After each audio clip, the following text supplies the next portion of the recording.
찬양 감사합니다. 오늘은 인생 지혜를 알다라는 제목으로 말씀을 전하도록 하겠습니다.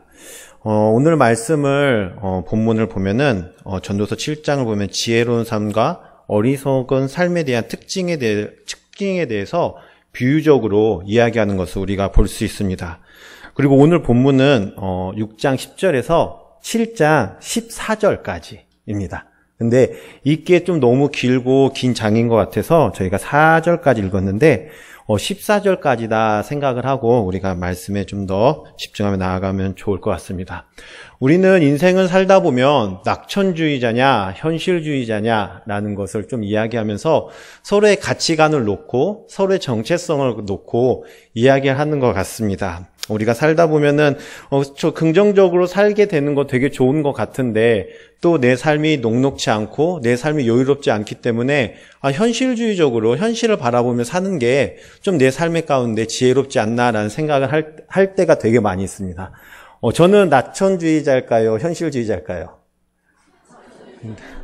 네, 물어보면 항상 낙천주의자라고 말을 하는데 네, 저는 정말로 낙천주의자가 맞습니다. 네, 이렇게 낙천주의자일 수가 없어요. 저희 아내가 항상 하는 말이지만, 자기도 되게 긍정적으로 세상을 바라보고 살지만, 정말 나 같은 사람은 처음 봤다고 이야기를 해요. 정말 우선은 무계에게 어떻게 이렇게 당당하게 살 수 있는지, 돈은 어떻게 이렇게 마음 놓고 쓰면서 어디서 돈이 나타날 거라 생각을 하고 있는지, 무턱대고 계획 없이 쓰는 모습에, 이거 너무 낙천을 넘어서 무계획적이다, 책임감이 없다라고 이야기할 정도로, 이야기를 할 때가 좀 많이 있습니다. 그런데 오늘 본문이 참 좋은 것 같아요. 낙천적이냐, 현실적이냐를 놓고 이야기하는데, 성경에서 무엇을 말하고 있는지를 한번 이야기하면서 우리가 무엇을 바라봐야 되는지를 한번 나눠보고자 합니다. 우리가 먼저 6장 10절에 보면은, 낙천이냐, 현실주의자냐, 긍정이냐, 비판을 바라봐야 되냐, 이전에 먼저 전도서의 저자는 이렇게 이야기를 하고 있습니다. 먼저 시작은 하나님은 창조자이고 우리는 피조물이다라는 것을 분명하게 경계를 긋고 있습니다. 6장 10절에 보면 자기보다 강한 자가 능히 다툴 수 없다라고 고백을 하고 있습니다. 강한 자는 여기서 분명히 하나님이라고 말을 하고요. 우리는 하나님과 다툴 수 없는 존재다라는 것을 계속적으로 이야기를 하고 있습니다. 그런데 왜 우리는 이렇게 전도서 저자가 하나님과 피조물을 구분을 하면서 왜 이렇게 나누고 있을까요? 왜 우리는 하나님과 다툴 수 없는 존재고 우리는 연약한 존재라는 것을 계속적으로 이야기를 할 수 있을까요? 그것은 6장 12절에 잘 나와 있습니다. 우리 12절 오후니까 한번 읽도록 하겠습니다. 우리 12절입니다. 헛된 생명이 모든 날을 그림자같이 보내는 일평생에 사람에게 무엇이 낙인지를 누가 알며 그 후에 해 아래 무슨 일이 있을 것을 누가 능히 그에게 고하리요. 전도서 저자는 특히 해 아래에 있는 단어를 많이 씁니다. 해 아래에 있는 것들이 너무 헛되고 그것들은 결국 사라질 것이다 라고 이야기를 하는데 여기서는 해 아래에 있는 일들을 우리가 알 수 없다라고 이야기를 합니다. 쉽게 말해서 하나님은 우리의 모든 것을 알고 전지전능하시지만 우리는 하나님처럼 우리의 인생의 앞을 볼 수 없고 알 수 없다라는 거예요. 여기에서 무엇이 낙이냐라는 단어가 히브리어로 토브라는 단어를 사용했습니다. 이 토브라는 단어는 좋다라는 단어를 많이 사용하는데요. 그래서 뭐라고 말하냐면 무엇이 내게 좋은지, 무엇이 내게 이익이 되는지를 모르기 때문에 우리는 창조자와 피조물과의 그 강한 자를 이길 수가 없고 연약한 존재라고 이야기를 하고 있습니다. 우리가 여기에서 한계를 인식해야 된다는 거예요. 우리의 삶은 알 수 없다라는 것입니다. 저는 운동을 되게 좋아합니다. 축구를 특정하게 많이 하지만 저는 스포츠를 다 좋아해요. 스포츠를 좋아하는 이유는 딱 하나, 알 수 없다. 약한 자가 강팀도 이길 수 있고 그래서 저는 영국 리그를 되게 좋아하는데요.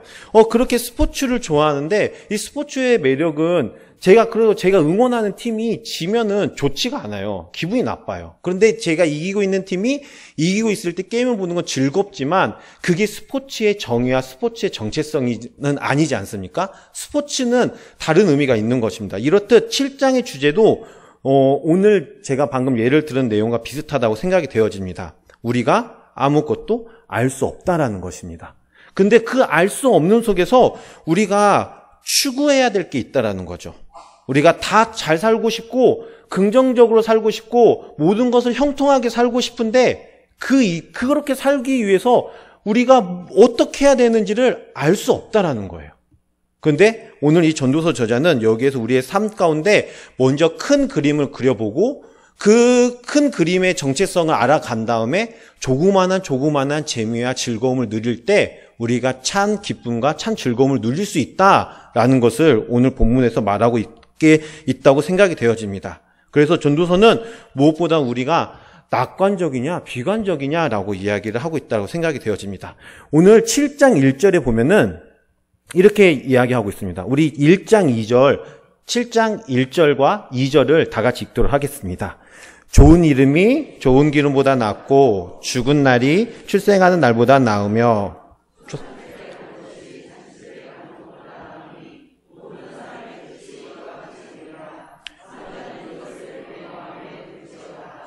아멘. 전도서 저자는 먼저 단편적으로 두 가지 시각을 이야기를 하고 있습니다. 무엇을 말하냐면 즐겁다, 슬프다라는 단어를 사용하면서 즐거운 일과 슬픈 일을 이야기를 하고 있습니다. 이것을 좀 더 이야기를 하자면 즐거움만 추구하는 약간 낙관주의자라고 생각을 하고요. 하나는 슬픔과 현실에 조금 집중하고 있는 비관주의자라고 좀 이야기를 하고 싶습니다. 그러면 이 낙관주의자는 아시다시피 저의 모습을 보는 것 같이 모든 것이 긍정적이고 좋다. 망해가고 있고 우리 가게는 돈이 없어가고 있지만 언젠간 채워질 거야 라는 그 긍정을 통해서 잘 될 거야 라는 그 긍정적인 삶을 이야기를 하고 있습니다. 그러면은 비관주의자의 삶은 뭘까요? 인생 노력해봤자 아무것도 없다 라는 게 비관주의자의 모습이지 않을까요? 인생 별거 없다. 내 만족을 채우면서 살면 되는 거야. 그냥 끝나는 거다. 내가 지금 여기서 말하면 그냥 내 삶은 여기서 끝나지 더 이상 없어 라는 그 비관주의자의 모습을 이야기하고 있습니다. 그러면은 이 전도서에서 말하고 있는 오늘 본문에서 말하고 있는 낙관주의자와 비관주의자의 모습이 어떠한지를 한번 알아보도록 하겠습니다. 우리가 방금 전에 7장 1절과 2절 읽었습니다. 1장 1절과 2절 읽으면서 느끼는 것은 전도서의 저자는 낙관주의를 반대하는 것 같습니다. 우선은 우리 아내가 되게 좋아할 것 같아요. 네. 그래서 반대를 하고 있습니다. 죽는 게 낫고 초상집이 낫다는 말을 계속적으로 반복을 하면서 낙관으로만 살 수가 없다라고 이야기를 합니다. 그렇다고 해서 평생 우리가 초상집만 다녀야 된다. 막 결혼식, 잔치집은 다니지 말고 그런 어두운 곳을 찾아다니면서 살아야 된다라는 말을 하는 게 아닙니다. 저는 어렸을 때 7장 2절을 읽고 나서 장례식장은 빠지지 않고 다녔습니다. 그렇구나. 나는 진리로 받아들였어요. 이렇게 부분적으로 진리를 줄 수가 있는 거예요. 결혼식은 못 가더라도 초상집 장례식은 꼭 가야 된다면서 막 군산에 장례가 나면 정말 그냥 내려갔습니다. 30분 앉아있다 오더라도 버스 타고 내려와서 교통비에 축의금이 아니죠. 뭐죠? 조의금 해서 막 보통 15만 원, 20만 원 깨지더라도 갔다 오는 거죠. 이 말씀 하나 듣고. 근데 오늘 이 말씀은 약간 그것보다는 우리가 약간 비관적인 세상을 좀 냉정하게 바라봐라라고 이야기를 하고 있는 것 같습니다. 이 전도서의 저자의 메시지는 우리가 낙관으로 긍정으로만은 이 세상에 살 수 없다는 것을 계속적으로 이야기를 하고 있습니다. 근데 문제는 요즘 젊은 세대들은 그러지 않는 것 같아요. 우리의 삶이 너무나도 어렵고 어둡고 희망이 없다 보니 이 비관적인 삶과 그 어려움을 낙관으로 덮기 시작을 합니다. 제가 그거에 대해서 나타나는 단어가 떠올랐는데 그게 뭐냐 하면 욜로, 소확행, 워나벨이라는 단어가 생각이 났어요. 내 삶은 지금 결혼할 수가 없고 직장을 가질 수가 없고 내 삶은 너무나도 막막한데 조그만한 커피 한 잔으로 나의 행복을 추구한다라는 그런 조그만한 삶의 행복을 찾기 시작을 하면서 낙천주의를 소망하며 나아가는 모습이 우리에게 나타난다고 생각이 되어집니다. 그런데 이런 생각이 얼마나 위험한지를 오늘 전도서의 저자는 이야기를 하고 있습니다. 한 가지 예를 들어보겠습니다. 한 아이가 꽃집에서 꽃을 사고 있습니다. 꽃을 사는데 가장 이쁘고 싱싱하게 핀 꽃을 포장해달라고 고르면서 서둘러 집에 가고 있습니다. 서둘러 그곳에 가는 이유는 그곳에 엄마가 나를 기다리고 있기 때문입니다. 그래서 그 아이는 그 이쁘게 포장한 꽃을 들고 급하게 엄마를 찾아서 집을 뛰어가고 있습니다. 자, 그 다음 장면은 뭐가 떠오르시나요? 어떤 모습이 떠오르나요? 엄마와 아이가 안아주고 사랑해주고 꽃을 선물 사왔다 하면서 기뻐하는 그 모습이 떠오르지 않습니까? 그런데 그 아이가 꽃을 소중하게 포장해서 집으로 간 이유는 오늘의 아버지 기일이기 때문입니다. 작년에 아버지가 돌아가셨고 어머니는 엄마와 아빠는 오늘 엄마가 나와 함께 아빠를 보는 날이라 해서 급히 엄마를 만나러 가는 날이었습니다. 그래서 아이의 엄마는 남편이 죽고 나서 자기가 혼자 그 가정을 돌봐야 되기 때문에 아이와 잠시 떨어져 살게 되었고 오늘은 아버지 기일이기 때문에 아이를 만나러 오는 날이었습니다. 그래서 아이는 엄마를 보러 가는 그 마음과 아버지의 기일이기 때문에 자기가 소중하게 생각하는 꽃을 포장해 가고 있는 것입니다. 이렇게 이거는 제가 만들어낸 이야기지만 이렇게 어려운 삶을 갖고 있는 사람에게 우리는 낙천적인 마음으로 잘 될 거다라는 긍정적인 말로 그 사람의 마음을 위로할 수가 있을까요? 라는 생각을 한번 해봤으면 좋겠습니다. 그 아이와 그 아이 엄마의 유일한 삶의 해결책은 무엇일까요? 잠시나마 나를 위로해주고 나를 긍정적인 말로 희망을 갖게 해주는 그 사람을 만나는 것일까요? 잠깐 그 말을 통해서 위로는 받을 수가 있겠죠. 하지만 그 본질적인 문제는 해결되지 않을 거라고 생각이 되어집니다. 우리 주변에 일어날 만한 이런 삶 속에서 낙천주의나 긍정적인 마인드는 생각보다 그 삶 가운데 위로가 되지 않는다라는 것을 오늘 계속적으로 이야기를 하고 있습니다. 제가 아는 형이 하나 있습니다. 그 형은 어느 날 교회에서 제가 간사 시절에 천국에 대한 한번 예를 든 것 같은데요. 천국에 대한 소망에 대해서 이야기를 한 적이 있습니다. 근데 그 형은 천국에 가는 게 싫다고 말을 했습니다. 기독교인데 싫다고 말을 하는 거예요. 그래서 우리가 천국에 대해서 얼마나 기쁘고 얼마나 즐겁고 얼마나 행복한지를 계속적으로 이야기를 했습니다. 그런데 그 형은 끝까지 천국에 가기 싫다고 말을 했습니다. 그 형은 휠체어를 타는 장애인이었어요. 얼굴 앞면과 손 하나만 움직일 수 있는 형이었습니다. 그래서 자기의 삶이 지금 너무나도 지옥같이 어렵고 힘든데 천국에서 또한 나의 이 모습으로 부활을 한다면 나는 너무 힘들다. 나는 그곳에 가고 싶지 않다. 라는 것을 이야기를 했습니다. 거기에서 제가 천국 형 좋아요. 라고 말을 하는데 그 형에 대한 전혀 위로가 되지가 않았습니다. 그런데 우리가 그런 낙천주의의 삶의 모습이 우리도 모르게 계속적으로 나타나고 있다는 것입니다. 계속적인 예를 들어서 죄송하지만 제가 최근에 유퀴즈라는 TV 프로를 보기 시작을 했습니다. 제가 유재석도 좋아하고 봤는데 너무 재밌더라고요. 근데 그날 주제가 오르막길이었습니다. 예능 프로인데 내용의 주제가 있어요. 그리고 주제에 맞춰서 사람과 인터뷰를 합니다. 그래서 지금 오르막길을 걷고 있다는 게 무엇이냐라고 하는데 25살 자매 인터뷰가 제 머리를 계속 남기게 합니다. 그 자매는 이렇게 말했습니다. 자기가 지금 대만에서 유학 중이다. 그런데 유재석이 이렇게 말하더라고요. 힘들지 않냐? 힘들죠. 하지만 제가 이 길을 묵묵히 견뎌내고 이겨낸다면 내가 이루고자 하는 꿈을 이룰 거라 생각을 하기 때문에 저는 이 길을 힘들지만 걸어가고 있습니다.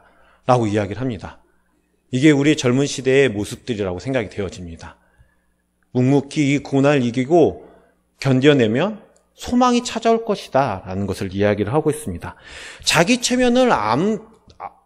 자기를 최면 걸듯이 자기가 이렇게 노력하고 그 고난 속에서 지금 비전이 없어 보이지만 나에게 낙천이라는 그 긍정적인 마인드를 심으면서 그 고난을 잠시 엎어서 내가 지금은 힘들지만 이겨내면 긍정적인 내 즐거운 삶이 나타날 거다라는 것을 계속적으로 암시하고 있는 게 우리 이 시대의 낙천주의자들이 가지고 있는 모습이라고 생각이 되어집니다. 낙천주의자를 시작하면 결국에 모든 인간의 끝은 비관으로 향할 수밖에 없어요. 왜냐? 우리가 해석할 수 있는 게 한계가 있기 때문에. 우리가 제가 아까 6장 10절에서 말했던 것 같이 내 삶의 모든 것을 알 수 없고 모든 것을 아시는 분은 하나님이기 때문에 내가 그 긍정의 마음을 살기 위해서, 긍정적인 삶을 살기 위해서 계속적으로 노력을 하지만 결국에는 그 해결되고 답을 구할 수 없는 그 비관한 삶 앞에 나타났을 때 우리는 비관하고 좌절하게 되어집니다. 전도서 1장에 시작을 하면은 이렇게 시작을 합니다. 허무하다, 헛되다, 헛되다. 계속 이야기를 합니다. 그러고 나서 전도서 저자가 첫 번째로 이야기하는 게 뭐냐면 사라질 것들에 대한 이야기를 합니다. 곧 사라질 거라는 거예요. 근데 우리는 그 사라질 것을 붙잡고 매여있기 시작을 한다는 겁니다. 여행을 좋아하는 사람들은 그 여행이 끝날 때 다음 여행지를 찾기 시작한다는 거예요. 이성 친구를 좋아하는 사람은 이성 친구와 헤어질 때 또 다른 이성 친구를 찾기 시작한다는 거예요. 돈이 떨어지기 시작을 할 때 그 돈을 사랑하는 사람들은 또 다른 돈을 벌기 위해서 노력을 한다는 거죠. 결국 사라진다는 거예요. 방금 전에 이야기한 그 자매의 모습도 자기가 긍정적으로 살기 위해서 노력을 하고 그 긍정을 위해서 달려가지만 내 앞에서 비난과 좌절 앞에 나아갔을 때 아무것도 없다는 걸 알게 된 것과 동시에 또 하나는 또 다른 비전을 찾기 시작한다는 것이죠. 우리는 결국 사라질 것들에 얽매여서 계속적인 소멸됨과 사라질 것들을 찾아다니기 시작한다는 거죠. 그러면서 무엇을 의미하냐? 결국엔 하나님 없이도 될 수 있다는 것을 이야기를 하는 겁니다. 계속적인 노력을 하고 계속적인 긍정을 생각하면 하나님 없이 내가 이루고자 하는 일들이 이루어질 수 있어 라는 것들을 계속적인 긍정적인 생각으로 말하고 있는 것입니다. 저번에 신구원 교수님이 오셔서 그 청년들과 함께 기독교 세계관 세미나를 하셨어요. 근데 거기에서 존 레논의 임해진 가사를 해석해 주셨습니다. 거기에 가사가 이렇게 나오더라고요. 천국이 없다고 상상해 보세요. 지옥이 없다고 상상해 보세요. 세상은 하나가 되는 거예요. 천국이 없다면 지옥이 없다면 행복하지 않겠느냐는 것입니다. 낙천적인 삶 이야기를 하죠. 그런데 저는 이 노래를 들으면서 드는 생각은 결코 행복이 아니겠다라는 생각이 되어집니다. 우리가 끝이 없다. 우리 삶이 여기서 그냥 낙천적인 긍정적인 것만 생각을 한다면 지금 내가 이 받는 고난 속에서 참고 인내하는 거, 내가 지금 억울함을 당했을 때 긍정적인 마음대로 그래 내가 참고 인내해야지 라는 게 의미가 없다는 거죠. 천국과 지옥이 없다면 복수를 해야죠. 내가 당한 만큼 복수를 해야 되는 거 아니니까 억울하잖아요. 끝에 내가 그 끝날 때 오늘 말씀에서 읽지 않았지만 끝이 중요하다라고 이야기가 나옵니다. 끝이 있기 때문에 우리는 이 수많은 고난 속에 견딜 수가 있는데 그게 없다면 복수해야죠. 낙천주의가 뭐가 소용이 있으냐. 내가 긍정적으로 살 필요가 없죠. 그런데 우리는 여기에서 천국과 지옥이 있다는 것을 꼭 생각하며 우리가 낙천만으로 해결할 수 없는, 긍정만으로 해결할 수 없다는 것을 이 전도서 저자가 이야기를 하고 있다고 생각이 되어집니다. 그렇다면 우리가 이 낙천만을 이야기하는 게 아니라 그러면은 성경에서 비관주의를 이야기하고 있는 거냐라고 생각을 했을 때 저는 또 그것만을 이야기하고 있지 않다고 생각이 되어집니다. 우리가 현실에 치열하게 살고 있다 보면은 현실주의자들이 이렇게 말을 많이 해요. 전도를 하게 되면 이렇게 말을 많이 하죠. 저 그거 다 알아요. 하지만 저는 그거 다 아는데 여러분은 그렇게 사세요. 저는 내 인생 제가 하고 싶은 대로 살겠습니다. 저 인생 끝난다는 거 알아요. 제 인생 희망이 없다는 거 알아요. 하면서 전도를 할 수 없게 말을 해요. 그런데 우리는 이 비관주의 모습을 나타내는 속에서 또 한 가지 더 바라야 될 것은 회의주의가 나타나는 거예요. 회의주의란 무엇입니까? 인생은 알 수 있는 게 아무것도 없다라는 거예요. 우리는 모른다. 그것이 우리의 운명이다. 라고 말하는 게 회의주의자입니다. 회의주의를 대표하는 철학자가 한 명 있습니다. 휴미란 철학자인데요. 휴미란 철학자가 어느 날 사색을 하던 중에 내 삶의 미래를 생각을 했다고 합니다. 그러고 나서 내 삶은 내가 살고 있는 이 모습은 내 삶은 그냥 운명이구나. 나의 결론은 인생은 너무 냉담하고 부정적이구나. 내 인생의 끝이구나. 내 인생의 미래는 여기서 끝나는구나 라는 것을 생각하게 될 때 이 회의주의자 휴는 어떻게 했는지 아십니까? 자기 친구들과 불러서 여행을 갔다고 합니다. 지금 당장의 나의 어려움과 지금 당장의 나의 그 절망 앞에서 이겨낼 자신이 없으니 친구들을 모아서 그 두려움을 이겨내기 위해서 여행을 갔다고 합니다. 낙천주의자는 자기의 삶이 낙천을 긍정을 바라보다가 결국에는 그 해결되지 답을 바라보면서 비관적인 모습 속에서 무너지게 되는데, 비관주의자의 모습 속은 비관을 이야기하다 보니 그 비관의 끝이 없다는 걸 생각을 하며 두려움 속에 긍정을 찾아 떠난다는 것입니다. 그래서 전도의 저자는 이렇게 이야기를 하고 있는 거예요. 우리 다 같이 7장 7절부터 10절까지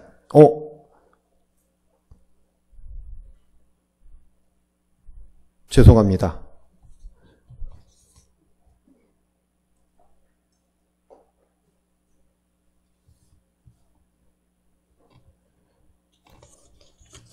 (7장) 14절 말씀입니다. 죄송합니다. 우리 7장 14절 말씀 읽어보도록 하겠습니다. 형통한 날에는 기뻐하고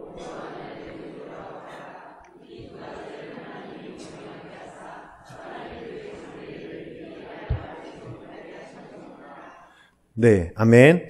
결국에는 이 반반을 이야기하는 것 같아요. 아, 낙천주의자나 비관주의자를 반반 잘 섞어서 이야기를 해야 되는구나. 잘 융합해서 살아야 되는구나 라고 이야기를 하는 것 같습니다. 제가 고시원에 한번 산 적이 있습니다. 처음 서울에 올라와서 이제 소망을 품고 올라왔죠. 유학을 가려고 했는데 나라가 어려워져서 유학을 못 가게 되고, 인생을 하나님께서 엄청 막아주시는 거예요. 정말 이렇게 인생이 나를 막으셔도 되나 싶을 정도 하나님이 나의 앞길을 막으셨습니다. 어떻게 이렇게 막지? 라고 하면서 하고 있는데, 서울에 가겠다고 하니까 세상 이렇게 쉽게 뚫릴 수가 없는 거예요. 너무나도 쉽게. 아빠 서울 그러면 나 서울 갈래요 했더니 다음 주에 서울 올라왔습니다. 제가 이게 어떻게 이렇게 쉽게 또 뚫리죠? 그래서 하나님이 예비한 곳이 여기구나 라고 하는 거죠. 근데 서울에 올라와서 공부를 시작을 하는데 내 삶 가운데 이렇게 암울한 적이 없었던 것 같아요. 학원을 등록하고 고시원에 앉아서 그 다음날 학원 수업을 가기 시작하는 딱 7시간 동안 고시원에 앉아있는데 막 눈물이 나면서 엄청 울었습니다. 내 인생 여기서 끝나는 것 같았어요. 내 인생 여기서 해결하지 못할 것 같아요. 내가 지금 여기에 서울에서 공부하러 성공하러 이제 열심히 노력해서 당당하게 고향에 내려가야지 하면서 올라왔는데 막상 시작을 하려고 하니까 그 다음날 수업을 시작하는 딱 그 7시간 고시원 앞에 무한도전을 보면서 앉아있는데 눈물이 엄청나게 나는 거예요. 죽을 것 같이. 그래서 저 또한 사람이 많은 곳으로 찾아 떠났습니다. 이게 우리가 바라보는 그런 고난 속에서 나타나는 모습이라고 생각이 되어져요. 근데 우리가 전도서 7장 8절에서 10절에 보면은 이렇게 나와 있습니다. 제가 읽도록 하겠습니다. 일의 끝이 시작보다 낫고 참는 마음이 교만한 마음보다 나으니 급한 마음으로 노를 바라지 말라. 노는 우매한 자들의 품에 머무름이니라. 옛날이 오늘보다 나은 것이 어찌 미냐. 하지 말라. 이것이 묻는 것이 지혜가 아니니라. 아멘. 전도서 저자는 이렇게 말을 하고 있습니다. 인생 별거 없다. 인생 살아봐야 아무 의미가 없다라고 말하는 것은 거짓말이다. 분명히 인생에는 무엇이 있다? 끝이 있다라는 것입니다. 그걸 인정하는 것이 지혜라는 것입니다. 우리가 삶 가운데 인생의 끝이 있기 때문에 인생의 끝이 시작보다 낫다라고 말하는 것은 현실주의자나 비관주의자로 막을 수 없는 그 구멍들, 해결할 수 없는 그 구멍을 이야기해주고 있는 겁니다. 오히려 현실주의나 비관주의뿐만 아니라 낙관주의자들에게도 이야기를 할 수 있는 것입니다. 인생의 끝이 있다라는 것입니다. 그런데 문제는 그러면 우리가 낙천주의자와 낙천적인 성격과 그 비관주의 성격을 잘 융합해서 사는 게 맞는 것이냐? 라는 질문을 하게 되어집니다. 근데 그거는 약간 반절 정도 맞는 거라고 생각이 되어집니다. 오늘 여기서 말하는 것은 좀 더 다른 의미가 있다고 생각이 되어집니다. 우리가 추가해야 될 것이 있다라고 생각이 되어져요. 우리가 먼저 12절을 읽도록 하겠습니다. 7장 12절입니다. 다 같이 읽도록 하겠습니다. 지혜의 그늘 아래에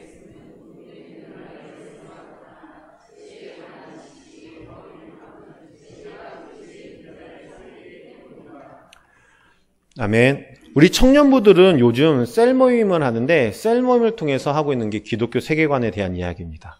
창조, 타락, 구속에 대한 기독교 세계관을 올바르게 알아가고 우리가 이 시대 가운데 기독교적인 세계관을 통해서 세상 가운데 어떻게 살아야 되는지를 이야기를 하고 있습니다.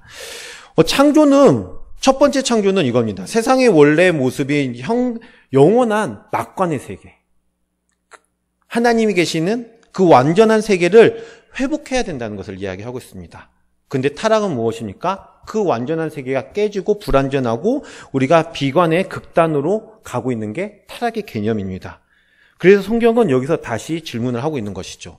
지혜를 갖고 낙관과 비관을 잘 융합해서 균형 있게 본다고 해서 제가 방금 전에 예를 드렸던 남편을 잃은 여자의 아픔이 해결되지 않는다라는 거예요. 휠체어 타는 그 형님이 천국의 소망을 할 수 있다는 게 아니라는 거죠. 그걸 잘 이야기한다고 해서 그분들의 지금 직면하고 있는 인생의 아픔과 고난은 계속적으로 나타나고 있다는 것입니다. 그러면 우리가 그런 문제, 그런 삶의 의미, 그런 변함없는 내가 그런 비관과 낙관을 잘 균형 있게 살고 있지만 그래도 변하지 않는 나의 삶의 어려움과 무게를 어떻게 해결해야겠냐라는 거예요. 그게 바로 오늘 읽은 12절의 말씀이 있습니다. 바로 하반절 말씀인데요. 지혜에 관한 지식이 더 유익함은 지혜가 그 지혜에 있는 자를 살리기 때문이라. 아멘. 지혜가 우리를 살린다라고 말을 하고 있는 것입니다. 여기서 우리가 하나 더 생각을 해야 되는 것입니다. 살리는 지혜가 있다라는 것입니다. 그게 무엇이죠? 성경에서 말하는 바로 예수 그리스도를 말하고 있습니다. 사람이 우리가 진짜 살아나기 위해서 우리가 정말 이 절망 앞에서 우리가 살아나기 위해서는 딱 그 지혜자 한 명, 그 한 사람이 필요합니다. 구속에 대한 지혜를 알아야 되는 겁니다. 그리스도에 대한 지식이 우리에게 필요한 것이죠. 그분의 삶을 통해서 우리가 구원받았다는 것을 알게 되고 그분이 그 지혜가 우리를 살리기 위해 이곳에 왔다는 것을 믿고 의지해야 됩니다. 그래서 예수님은 궁극적으로 한 가지의 내 삶을 의미 없고 부정적으로 만드는데 끝나는 게 아니라 나의 삶 가운데 부정적이고 의미 없게 만드는 그 악에 대해서 싸우신 뿐만 아니라 그 악과 대항해서 승리하신 분이다라는 것을 우리가 기억했으면 좋겠습니다. 그렇기 때문에 우리는 이 창조 타락 구속의 기독교 세계관에 대한 개념을 잘 이해하며 우리가 삶 가운데 주님이 주신 그 구속의 여정을 통해서 우리가 이 세상에 주님이 알려주신 정체성을 가지고 살아가는 것, 이게 우리에게 가장 중요한 삶의 목표라고 생각이 되어집니다. 참고 견뎌야, 참고 버텨라 라고 말하는 게 아닙니다. 이미 예수님이 그 순정함의 모습을 통하여서 승리하신 모습을 보여주셨기 때문에 우리는 그 길을 갈 수가 있는 것입니다. 근데 문제가 있습니다. 우리가 그 정체성을 가지고 살아가는데 우리의 삶의 고난과 비난과 허무함 속에서 사회의 여러 가지 악한 모습을 통해서 우리가 흔들리기 시작을 하는 겁니다. 우리는 하나님의 올바른 정체성을 갖고 살기 시작을 했는데 나의 또 다른 변함없는 고난과 아픔 속에서 사회와 타협이 되고 사회의 정체성이 나도 모르게 들어오기 시작을 하는 거예요. 제가 아는 분이 중환자실에서 간호사로 일을 하고 있습니다. 그런데 제가 청년일 때 만났는데 그날 하루 종일 예배 때 울고 팀 모임 때 시무룩해져 있고 그러는 거예요. 저랑 같은 조였습니다. 그래서 제가 리더일 때 만난 누나였는데 왜 그러냐라고 물었더니 자기의 어려움을 이야기를 하는 겁니다. 그래 무엇이 어려우냐 했더니 자기는 간호사를 이렇게 하고 싶지 않았다는 겁니다. 자기는 맨 처음에 간호사를 이 직업을 선택할 때 내가 그리스도인으로서 사람을 살리는 일을 하고 싶다라고 생명을 살리는 일을 하고 싶다. 그게 무엇을 해야 될까 해서 생각한 직업이 간호사라는 직업이 생각이 돼서 간호사를 선택했다고 합니다. 그러고 나서 간호사 시험을 봐서 합격해서 들어간 곳이 중환자실이라는 거예요. 그리고 지금까지 7년, 8년간 중환자실에 있었다고 합니다. 자기는 그 자리가 너무나도 소중했고 힘들지만 소중했다는 거예요. 그런데 어느 순간 이 삶이, 나의 정체성이, 나의 생각이, 나의 삶이 세상 가운데 녹아들고 이 정체성보다 돈이 더 소중하고 나의 삶이 여기서 비관적인 모습이 나타나다 보니 나의 정체성이 흐지부지 된다는 거예요. 그러면서 하는 이야기가 중환자실에는 2명의 환자당 1명의 간호사가 관리를 한다고 합니다. 스케줄표를 보니 환자가 7명 있어서 자기가 딱 걸려서 4명의 간호사가 출근을 해야 된다는 거예요. 근데 내일이 주일이라 자기도 모르게 한 분이 나갔으면 좋겠다 라고 생각을 하고 잤다는 겁니다. 중환자실에서 나간다는 얘기는 그분이 죽어서 나간다는 의미인 거예요. 근데 자기가 그렇게 말을 하면서 내가 정신이 나갔다라고 생각을 하고 자고 일어났는데 병원에서 문자가 왔다는 거예요. 누구 환자님이 돌아가셔서 안 나오셔도 됩니다. 그러고 나서 자기가 교회에 와서 예배를 드리는데 자기가 가지고 있는 사람을 살리기 위해서 가진 이 직업이 지금의 나는 무슨 마음으로 가지고 있는지, 내가 어떠한 정체성을 가지고 이 일을 하고 있는지 너무 많은 생각을 하게 되었다는 거예요.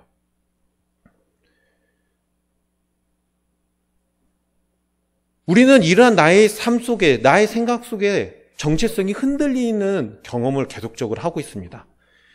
교회로 오고 싶어 하는 거 잘못됐다고 말하지 않는 거예요. 그게 잘못됐다고 말하는 게 아닙니다. 근데 우리의 삶 가운데 하나님의 나라를 경험하고 하나님을 보여주면서 그 구속의 과정을 우리가 동참해서 살아가는 게 더 중요한 건데 우리는 오히려 교회 예배 드리는 거에 더 포커스에 맞춰져 있지 않나. 나의 정체성을 실현하는 것이 주일날 예배를 지키는 것이 더 포커스에 맞춰져 있지 않나 돌아봤으면 좋겠습니다. 주일을 지키기 위해서 간호사 3교대를 하면 안 되는 겁니까? 내가 주일을 지키기 위해서 스튜어디스 일을 하면 안 되는 거예요? 제가 말하는 것은 교회를 나오지 말라는 게 아닙니다. 우리가 어떠한 생각을 가지고 하나님의 나라에, 하나님의 구속에 동참을 하고 있냐라는 것입니다. 교회를 나오는 게 아니라 우리의 삶 가운데 하나님의 나라를 경험하는 것. 우리의 삶 가운데 주님이 걸어가신 그 고난의 구속의 과정에 내가 동참하는 것. 그게 그리스도인이 가지고 해야 될 기본적인 정체성이라는 것입니다. 그렇기 때문에 우리가 무엇보다도 내 삶 가운데 주님의 그 걸어가신 그 구속에, 그 고난의 길 동참하는 우리가 되었으면 좋겠습니다.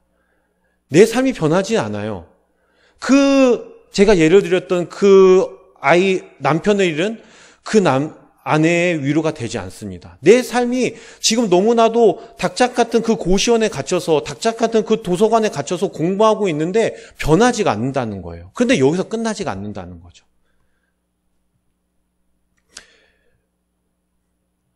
저도 맨 처음에 서울에 올라와서는 공무원과 공기업을 준비한 이유는 딱 하나였습니다. 주일 성수를 해야지. 주일을 거룩하게 지키는 직업을 걸러야지. 다른 거는 필요 없어. 라고 생각을 하고 시작을 했습니다. 근데 세상 사람들 봤을 때는 저는 주일날 돈 버는 일을 하고 있어요, 지금. 그렇지 않나요? 사역자가 이게 월급을 받는다라고 말하기 그렇지만 세상 사람들 봤을 때는 저는 여기 직업을 가지고 있는 사람이에요. 이 시간 저는 일을 하고 있습니다. 세상 사람들 봤을 때는. 제가 주일날 돈 버는 게 어떻게 불건전하게 주일날 돈을 벌 수가 있냐라는 생각을 가지고 있었는데 지금 저는 세상 사람들 봤을 때 돈을 벌고 있다라니까요. 우리가 생각해야 될 것은 그런 행위적인 모습보다는 정말 하나님이 걸어가신 그 구속의 과정 가운데 그리고 하나님의 나라를 경험하는 그게 우리에게 더 중요하다고 생각이 되어집니다. 그래서 우리가 주님이 주시는 정체성을 가지고 그 구속의 과정에 우리가 참여하는 것, 나도 예수님처럼 하나님 안에서 타락한 세상의 삶 속에 살아가면서 내게 닥친 어떠한 어려움에서도 절대 헛되지 않을 거라는 확신을 가지며 나아가는 것, 그리고 그분의 방식대로 살아가며 섬기며 순종하며 나아가는 것이 우리의 삶 가운데 가장 중요한 정체성이라고 생각이 되어집니다. 그렇기 때문에 우리는 지금 가고 있는 그 길이 결코 망하는 길이 아니라는 것을 꼭 확신을 가지며 정말 지혜 대신 그리스도를 본받아 정말 그분이 가셨던 그 길을 내 현실적인 소망이 없다라고 생각이 되어지지만 그 소망을 품고 나아가며 또 절망 가운데 그 긍정적인 삶 가운데서도 나의 또 현실을 바라보면서 정말 그분의 구속에 그분의 가신 그 길에 참여해 나아가는 종합제일교회 성도님들 되기를 소망합니다. 기도하도록 하겠습니다.